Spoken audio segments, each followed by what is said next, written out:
भैया भौजी संग में सूता अरे हम सूती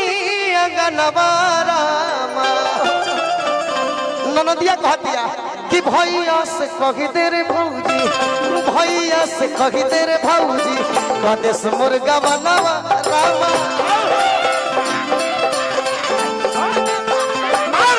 भैया से कही दे रे भौजी कदेश मुर्गा बनवा ए में औरी लाइन बका भारती भारती भारती रुक जा बबुआ भैया से कही दे रे भौजी कदेश मुर्गा बनवारा आ चीज दहेज में का चाहिए कि दुइए गो चीज हुइया रे दी है अरे तो चौकिया बेला नवारा दुइए गो चीज हुइया दी है कि दुइए गो चीज हुइया रे दी है कुंवर आर चौकिया पे ललवारा काहे खाती खिलोइया कटत गालही हाय हाय हाय हाय हाय रे पहले के पुरनिया के गीत खिलोइया कटत गालही अब बेलत में जो बनावा बड़ा निमन बना दिया खिलोइया कटत गालही बेलत में जो बनावा रामा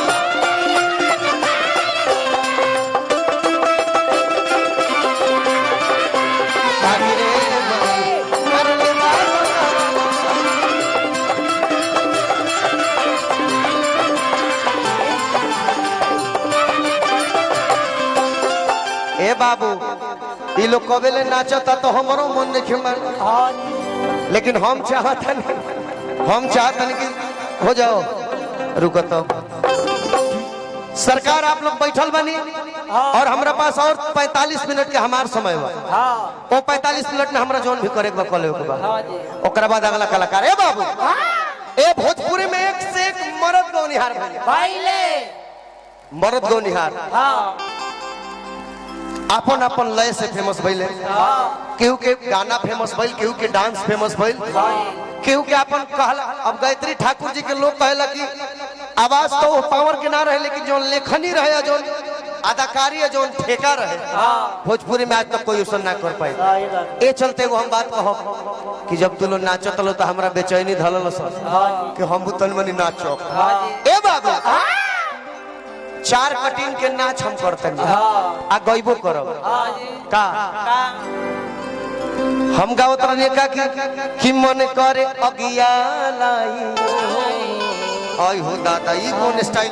ओठ के तोड़ दे ये सलमान खान के भाई हनुमान खान अरे हई स्टाइल तनी को मार दो हई स्टाइल देखला कि मन करे अगिया अच्छा तू कैसे जान तोर को अगिया ही हमें लागी अगिया गुणों में लागी तो केला तो मन हई से कान को हम एगो स्टाइल दिखाई मन करे अगिया ई विपाशा बसु वाला हो कि मन करे अगिया बिरहिया भाव में बजावे करे अभ्यास जैसे करियो वैसे करियो रामा शंकर सिंह रामा शंकर दोस्त औ रामा शंकर दोस्त बहुत पुरान गौनिहार है जब वो गावस ना आ ए तरीका के गाना गावस त नाचस कैसे आहा जैसे करियो कि मन करे कॉपी करे के बेटा हमार अपना से कुछ मत करियो जैसे कहीं अपना से कुछ ना प्रयास जैसे करियो वैसे करियो कि मन करे अगिया आ एकरा चलते मरिए जाए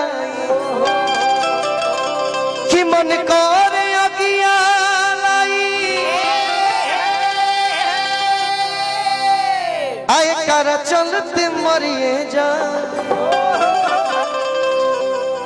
पहिलका नृत्य रामा शंकर दोस्त आओ कि मन करे अगिया बिरहिया बबुआ आए करा चलते मर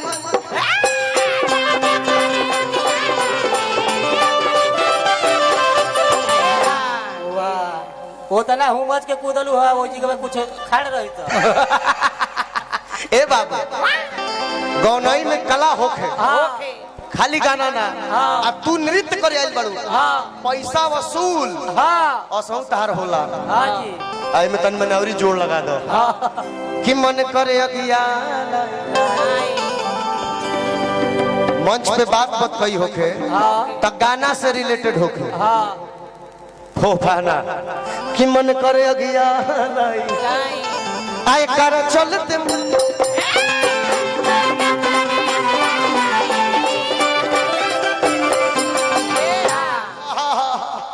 इ नृत्य रामा शंकर के है। हाँ लेकिन यही में एगो ब्यास भइले जेकर सुदर्शन यादव नाम है हाँ जी सुदर्शन भैया नाचो कैसे हो पीछे चलो पीछे चलो आओ पीछे जा आओ जा बैठे जाओ आओ पीछे जा आओ पीछे जा आओ पीछे मंचो हमारा खातिर भैया बनवाई दिल बोले आओ थोड़े जा पीछे आओ पीछे जा